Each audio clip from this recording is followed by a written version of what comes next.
Hey friends, today I want to talk about something that's showing up in my household, but got me thinking about these little habits that we have that seem pretty small, but might be killing our connections with other people.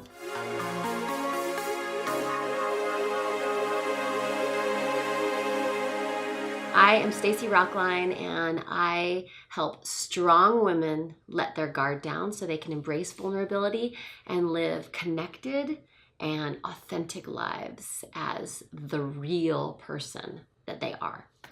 Okay, in my family, I have a corrector. Okay, so what that means is that if you say something that's an approximation or like slightly off or incorrect or wrong, or you make a guess or something like that, this person will correct you.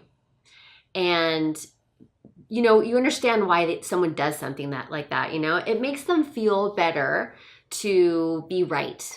Correcting makes them feel like they're right. They know. But what happens when you're the person who's constantly being corrected is that it becomes a connection killer. You get irritated. We're talking about this one thing and your correction is totally like insignificant. Let's just keep connecting and talking about this. But it's become a habit for this individual, and it's pervasive and it's everywhere, and become a problem when it comes to connecting.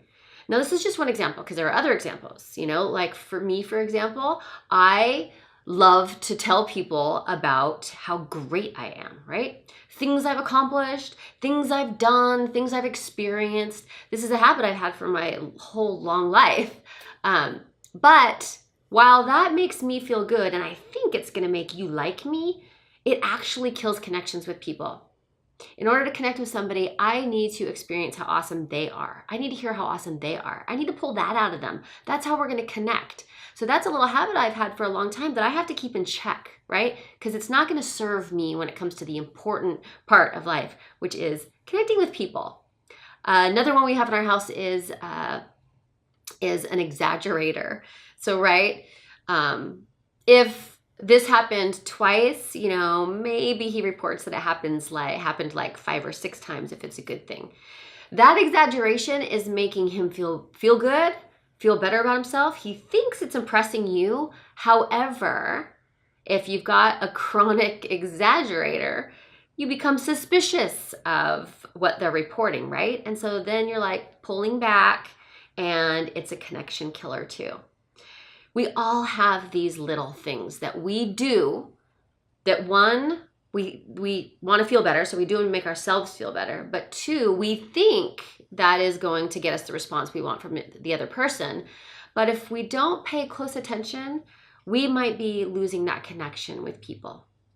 We might be missing an opportunity to really have an exchange. And you can see it. You can see it when you're talking to somebody if you're paying attention. If you get wrapped up in yourself, in your own world, in your own ego, and feeling good about yourself, you may not realize that that person is starting to pull back energetically. They're withdrawing, they're turning away, glazing over. You got to pay attention to that stuff. So this is what I would suggest. Know what your little habits are. And there's nothing wrong with them. We all have them. It's okay. We've put those in place because they make us feel better. But know what yours is, and when you see yourself excessively engaging in that, in an exchange with somebody, watch their energy. Watch their energy. Is it responding to you and you're connecting? You'll feel that. That'll feel great.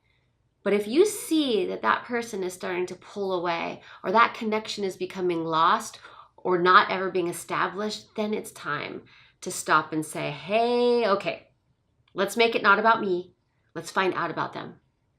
Let's go into what's awesome about them so that you can keep those connections going, because that's really what we're doing here, is trying to connect with each other. And besides, if you love yourself deeply, you don't need to have these silly little habits to make yourself feel better.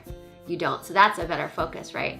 Trying to increase that self-love so that you don't need to walk around being so awesome in whatever way that you choose to report, right? All right, that's what I've got for you today. Look for your little habits, watch how they affect your connections, and go out and love each other. I will see you next time.